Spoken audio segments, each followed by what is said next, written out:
post procedure, we will have our scope connected still. We're going to turn the pump on and we're just going to flush through using the blue piston for about 10 seconds just to make sure there's a clean stream of distilled water.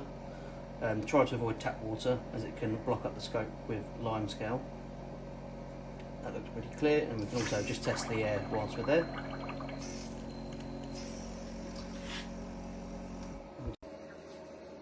And then using a medical grade wipe, we will wipe the patient tube or the insertion tube down.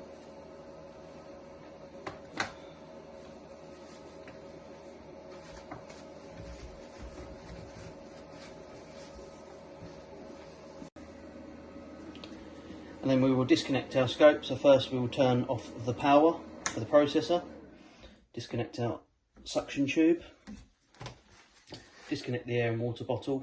Most of them have a twist fitting. And lastly, we will undock the scope.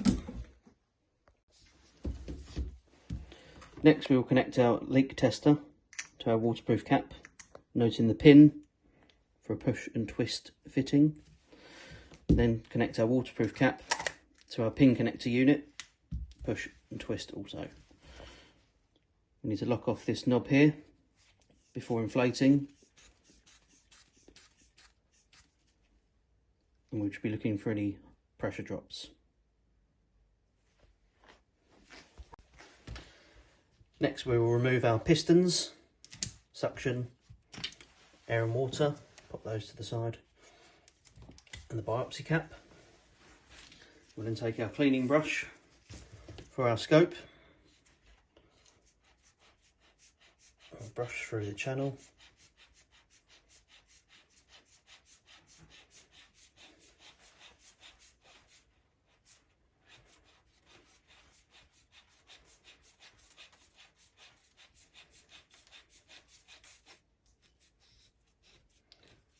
until it comes out of the suction port, and then through the biopsy channel until it passes all the way through the insertion tube.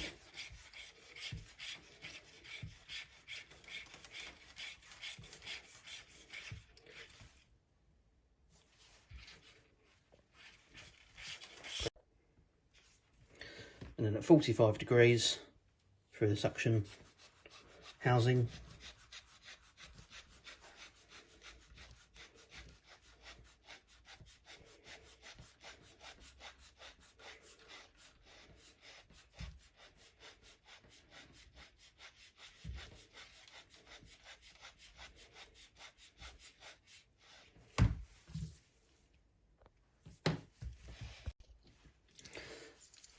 Next we'll attach our blanking cap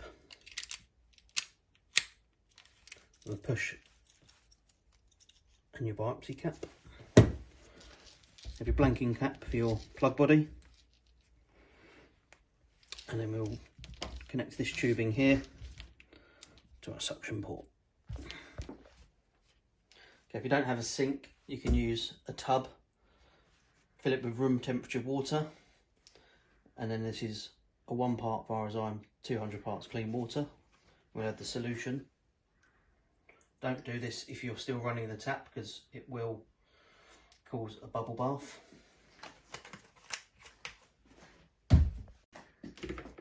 Scope is maintaining pressure. We'll just pop it into the water, making sure the leak tester is out of the water, and we'll just submerge the scope.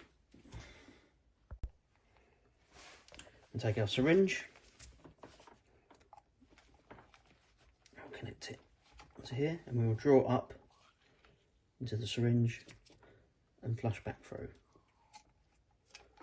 If you do this half a dozen times, just making sure the solution has got through the channel system.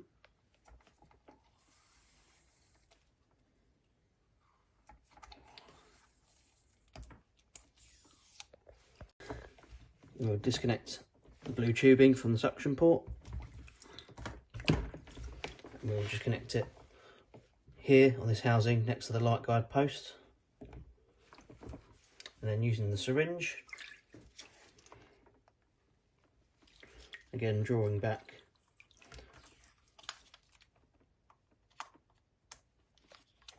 and flushing through.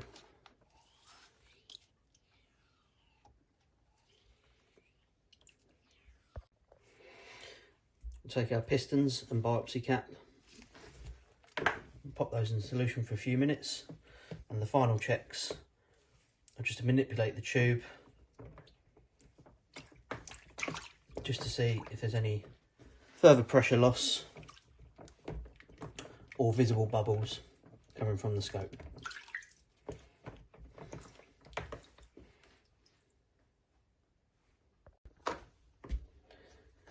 We have removed the scope from the cleaning solution and dried it with paper towel. We are checking the pressure has not dropped on the leak tester, and we will repeat the cleaning phase using distilled water or saline.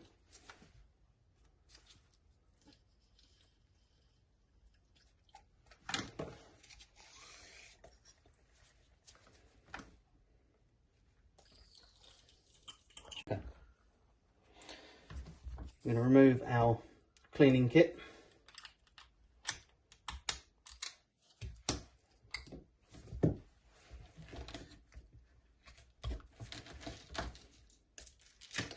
And then we will release the dial, taking the pressure out of the scope. And at this stage, only to disconnect the leak tester. And then lastly, hang our scope and our scope hanging bracket. And